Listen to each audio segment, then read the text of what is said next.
नमस्कार। आज की खबर विशेष दिल्ली को लेकर।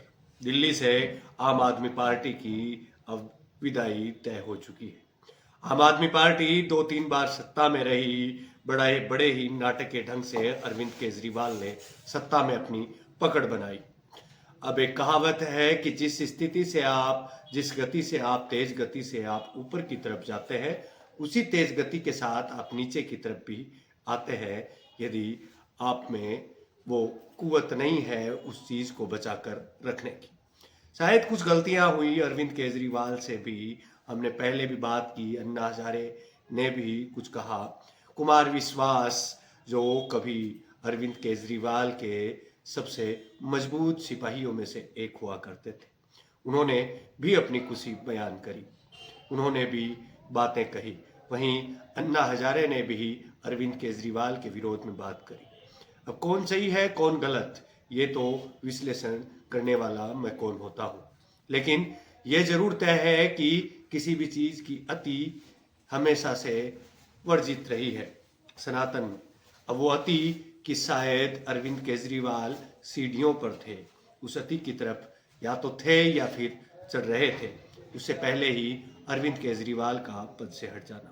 लेकिन वहीं दूसरी तरफ जैसे ही भारतीय जनता पार्टी ने दिल्ली जीती, तो दूसरी तरफ से मुख्यमंत्री का नाम पर सुगबुगाहट तेज होने लगी और मुख्यमंत्री का नाम भी सामने आ गया।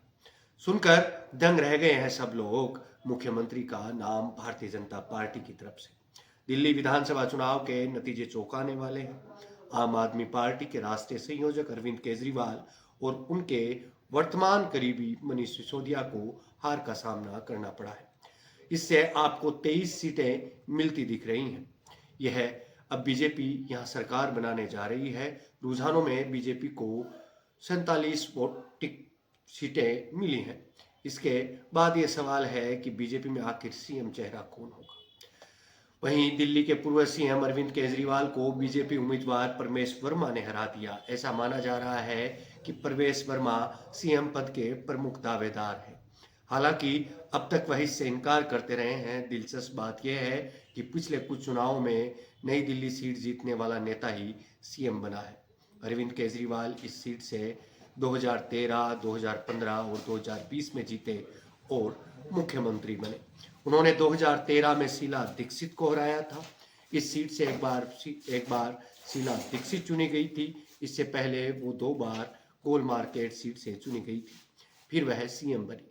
2008 में प्री सीमन के बाद कोल मार्केट सीट बदल गई और इसका नाम बदलकर नई दिल्ली कर दिया गया।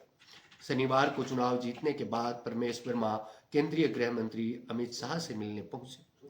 अब माना यह जा रहा है कि यहाँ सीएम चेहरे पर चर्चा हुई थी। वहीं परवेश वर्मा के ऊपर बड़े आरोप प्रत्यारोप भी लगे। अरविंद केजरीवाल ने वर्मा पर चुनाव प्रचार के दौरान पैसे बांटने का आरोप लगाया था और पूछा था कि क्या परवेश वर्मा बीजेपी का सीएम चेहरा होंगे। आज अरविंद केजरीवाल के खिलाफ जीत के बाद परमेश वर्मा ने एक्स पर जय श्री राम लिखा। उन्होंने ये भी कहा, यह जो सरकार बन रही है वह प्रधानमंत्री के विजन के साथ दिल्ली में आएगी। मैं दिल्ली की जनता को धन्यवाद देता हूं। यह प्रधानमंत्री नरेंद्र मोदी की जीत है, दिल्ली की जनता की जीत है। अब इसके बारे में क्या ही कहें, क्या परवेश वर्मा इस बार दिल्ली के मुख्यमंत्री बनने वाले हैं या नहीं, या फिर बीजेपी किसी और को चुनाव लड़ाएगी। चौधरी परवेश वर्मा लगातार भारतीय जनता पार्टी से जुड़े हैं और उनका नाम इस बात को लेकर चर्चाओं में है कि वो मुख्यमंत्री बनेंगे। अब देखना होगा बीजेपी ये रुख किस तरफ लेती है, ये मोड़ बीजेपी किस दिशा में लेती है। अभी मैं चलता हूँ, मिलते हैं किसी ऐसे ही अन्य वीडियो में। तब तक के लिए आप बने रहिए देव बम्बार्ड के साथ और देखते रहिए ऐसी ही खबरें, ऐसी ही जानकारी, एक्सक्लूसिव बातें जो हम और आप मिलकर करते हैं। आप यहाँ तक आए इसके लिए आपका धन्यवाद, आभार।